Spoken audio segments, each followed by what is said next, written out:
The glow surrounding the Dallas Cowboys burns brighter with each passing week. Since midseason, their blocking has been crisp, their tackling sure and decisive.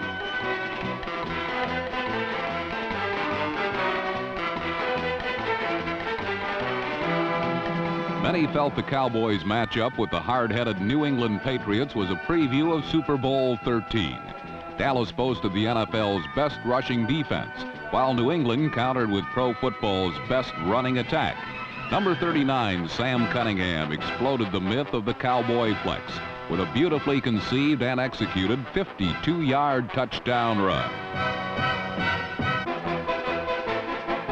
The Patriots should have blown the Cowboys out of Texas Stadium in the first half, but they botched 3 field goals, and Steve Grogan's artful ad-lib scramble for another 6 points was canceled by a penalty.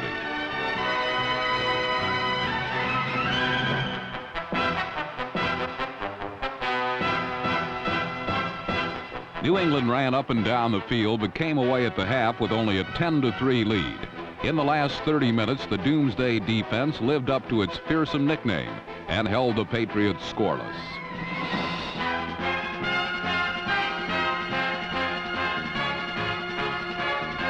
The resurgent Cowboys tied the game at 10 and then won it when Roger Staubach shotgunned a 6-pointer to tight end Billy Joe Dupree.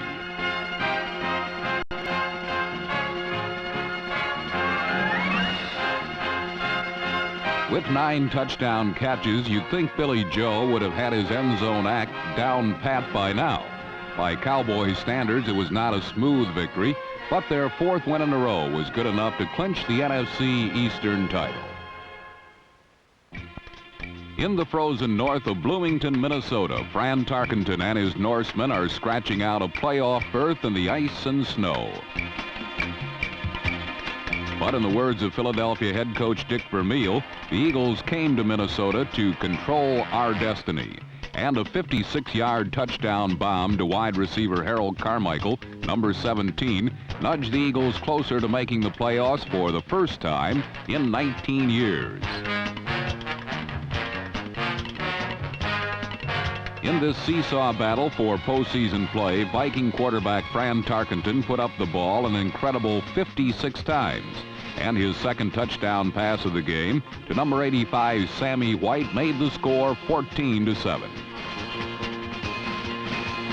Not to be outdone as a scoring duo, Ron Jaworski and Harold Carmichael combined again to tie the game at 14.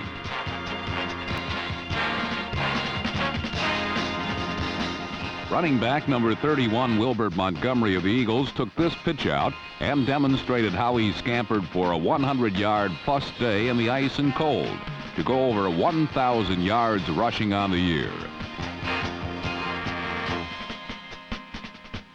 In the third quarter, Tarkenton finessed a touchdown pass to running back Ricky Young, number 34.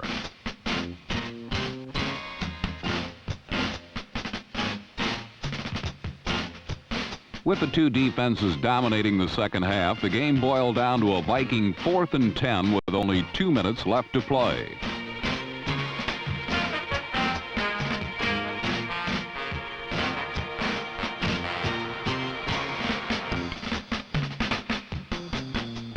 Sir Francis hit wide open tight end number 38, Bob Tucker, for the vital first down, which set up a designed Hail Mary pass.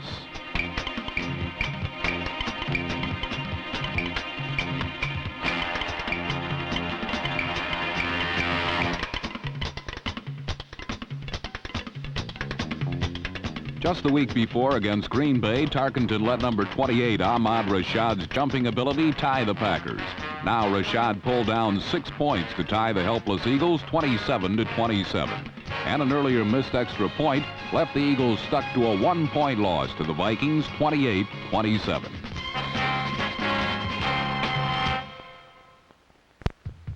The once successful Green Bay Packers had not posted a victory in over a month. So many figured the sun was ready to set on their 1978 playoff hopes. But in Tampa Bay last week, the Pack gained a most important win with good defense and some help from the Buccaneers themselves.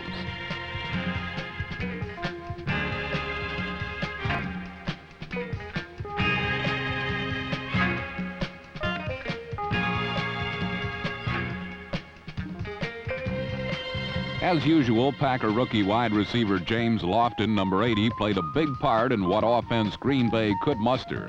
This touchdown reception was his 6th of the season. Green Bay won 17-7 to remain tied for the NFC Central lead with the Vikings. By losing, the Bucs remained in the Central cellar with the Detroit Lions, a team that appeared quite capable of vacating that spot when they battled the Cardinals. The Lions entered the game with the NFC's 5th best defense, but it was St. Louis that seemed to be making all the big plays.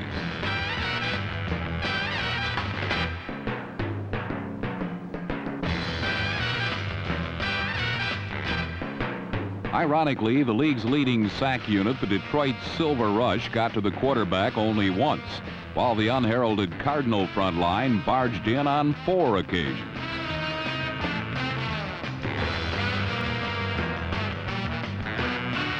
The Cards broke a 14-14 tie late in the final period on a Jim Hart to Dave Stieff bomb, going on to win their 5th game in 6 tries, 21-14.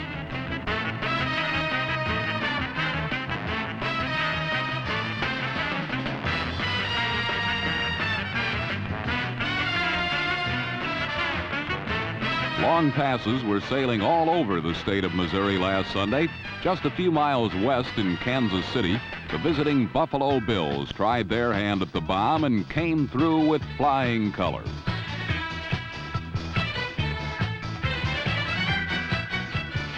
But Frank Lewis's reception would be the only Buffalo touchdown of the day. The Chiefs' defense allowed little else, while the Kansas City wing T running attack rolled up 241 yards en route to a 14-10 advantage. The win gave KC their 4th victory, doubling their output of last year.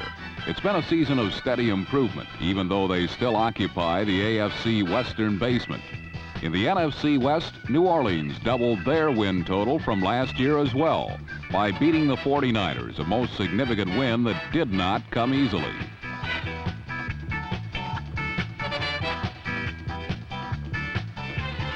Ex-St. Paul Seal, number 85, almost ruined the day for his old teammates on this touchdown, but it would not be enough.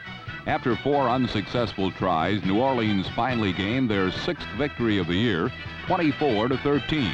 It is the most wins the Saints have ever achieved in a single season, and it was a rookie, Wes Chandler, number 89, who led the way with 2 touchdown receptions.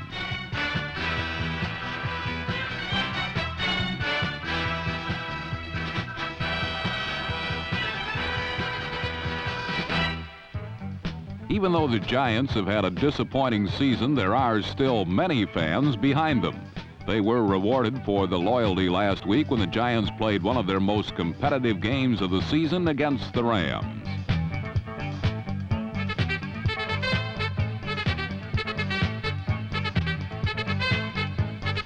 The Giants kept it close throughout the contest, but the Rams simply had too many weapons at their disposal. One is number 20, Jackie Wallace, the NFC's leading punt returner.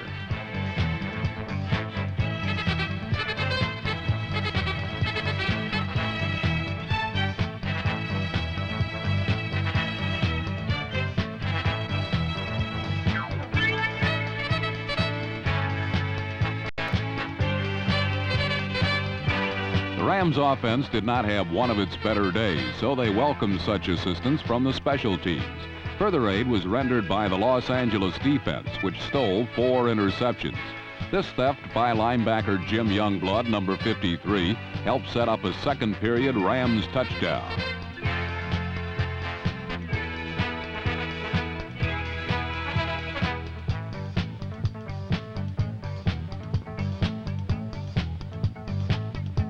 Then late in the 4th quarter, with the game tied at 10, cornerback Pat Thomas, number 27, anticipated an out pass perfectly and turned it into the winning score.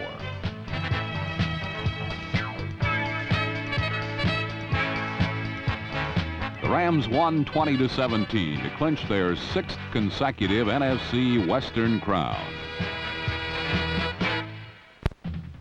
Last week, for old time's sake, the New York Jets celebrated the 10th anniversary of their Super Bowl III victory over the Baltimore Colts. A decade ago, the magical names were Eubank, Philbin, Biggs, Sample, Sauer, and Boozer, plus the most noted name of all, Joe Namath.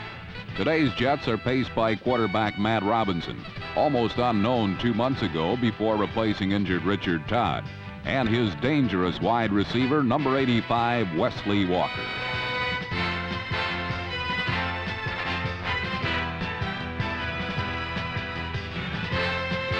Under Robinson, the former second-string quarterback from Georgia, the Jets have won 6 of the 9 games he has started. Last week against these same Colts they had beaten in Super Bowl III, Robinson passed for 2 big touchdowns to Walker, who became the first NFL player to exceed 1,000 yards in receptions, and the first Jet since Don Maynard and George Sauer did it in Super 68. The easy victory over Baltimore gave the Jets a record of 8-6 and kept this young team firmly on the path to the playoffs. On a day when Joe Namath and company returned to Old Lang Syne, it was New York's new heroes who clearly were the toast of the town.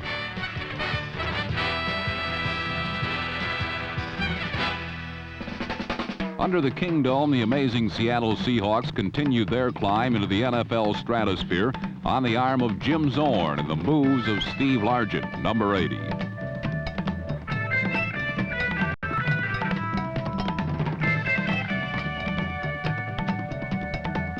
Against the Cleveland Browns' bottom-ranked pass defense, Zorn and Largent had a picnic, with Largent pulling in 8 passes to take the AFC lead in receptions with 65. The Seahawks whipped the Browns in every facet of the game. On one Cleveland punting situation, Seattle's 10-man all-out rush so unnerved the Browns center, his snap sailed 10 yards over punter Johnny Evans' head and out of the end zone for a Seattle safety.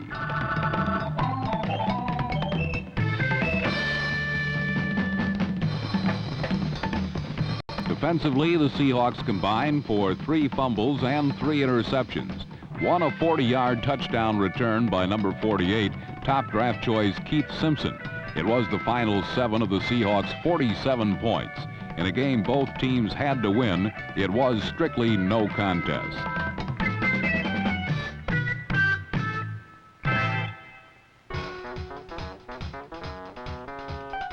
With their playoff dreams dashed, the only bright spot for the Browns was the apparent return to form of Greg Pruitt, who accounted for 159 yards of lightning offense.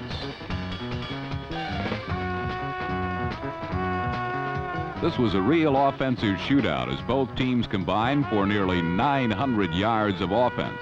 But Cleveland's 6 turnovers were the difference, and their playoff hopes have ended, while the Seahawks remain very much alive.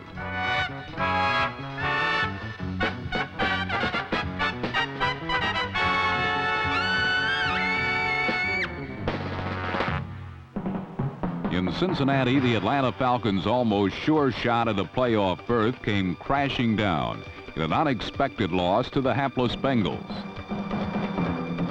Cincinnati looked like anything but a team that had lost 12 of 13 games as they sacked and plundered Steve Bartkowski for 3 interceptions, 2 of them long returns for touchdowns by the Bengals secondary.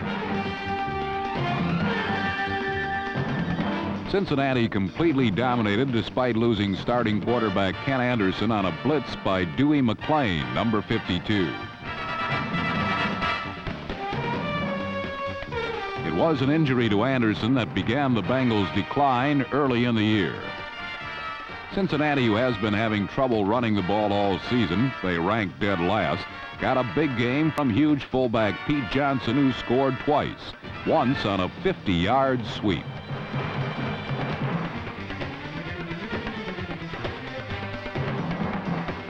For the first time this season, the Bengals looked like the team many thought had a real chance at a division title. This juggling act by wide receiver Pat McInally sums up Cincinnati's botched season.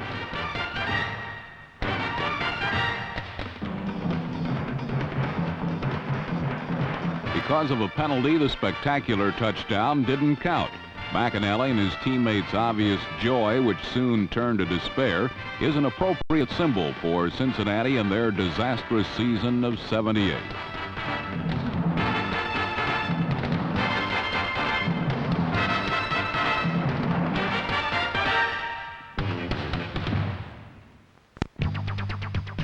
When Bob Griese led the Dolphins into Washington last Sunday, at stake stood the playoff lives of both the Dolphins and the Redskins, and the end result was a fierce fight. Washington's defense hammered away at the Dolphin attack all day long. Yet, as he has done so often in the past, Bob Griese stood tall in the pocket and delivered a host of completions, which all but sounded the death knell for Washington's playoff plans.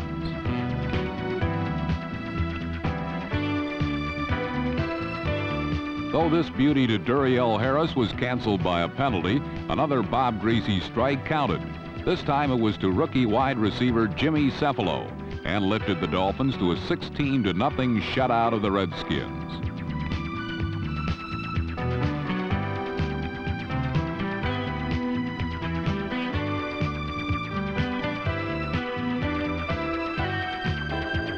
Important games were not exclusively found in the East, because in Oakland it was another do-or-die situation, as the Raiders and Broncos matched muscle for the rule of the AFC West. Denver's defense won the duel by containing Oakland and capitalizing on a number of Raider turnovers.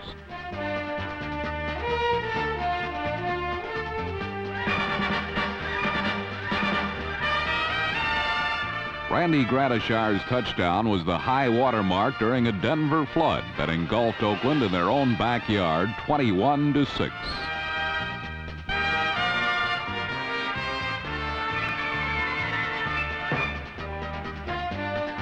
Taking sole possession of the lead of their division, the Broncos pillaged and burned the Raiders' ship to the sea, then bid them adieu, content in the knowledge that one victory will secure a second straight Western Division crown, a prize that once exclusively belonged to those pride and poise boys of yesterday. In Houston, there was another divisional battle taking place, and the setting may have seemed like the Alamo to the Pittsburgh Steelers as they took on the Oilers.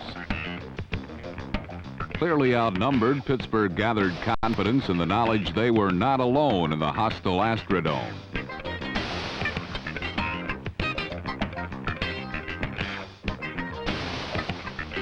Pittsburgh supporters large and small rose to be counted, and beneath the Texas Dome, the steel curtain defense made sure their faithful were not disappointed.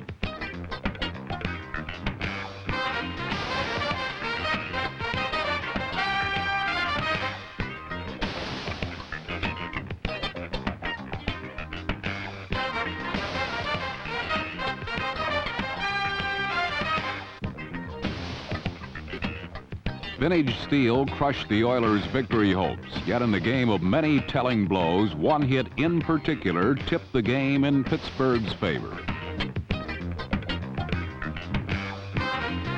Houston lost more than the ball on this play, for they also lost rookie sensation Earl Campbell when he bruised some ribs, and it had a sobering effect on their offense. However, as if not to be outdone by the steel curtain, the Oilers' defense arose and matched Pittsburgh blow for blow. Deadlocked at 3 apiece through almost 3 quarters, it seemed as if the team with the most Band-Aids would win this war.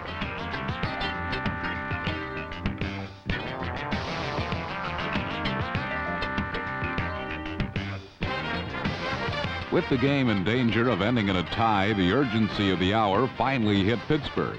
A loss would place them within 1 game of the Oilers. A win would mean a divisional title. So, drawing from their championship past, the Steelers rose to turn back Houston's threat.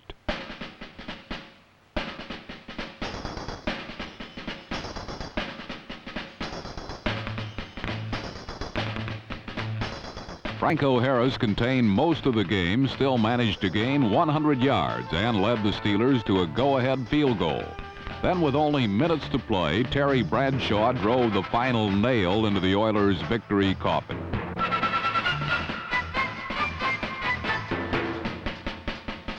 The final stood at 13-3 and enabled the Steelers to claim their 5th consecutive AFC Central Division title.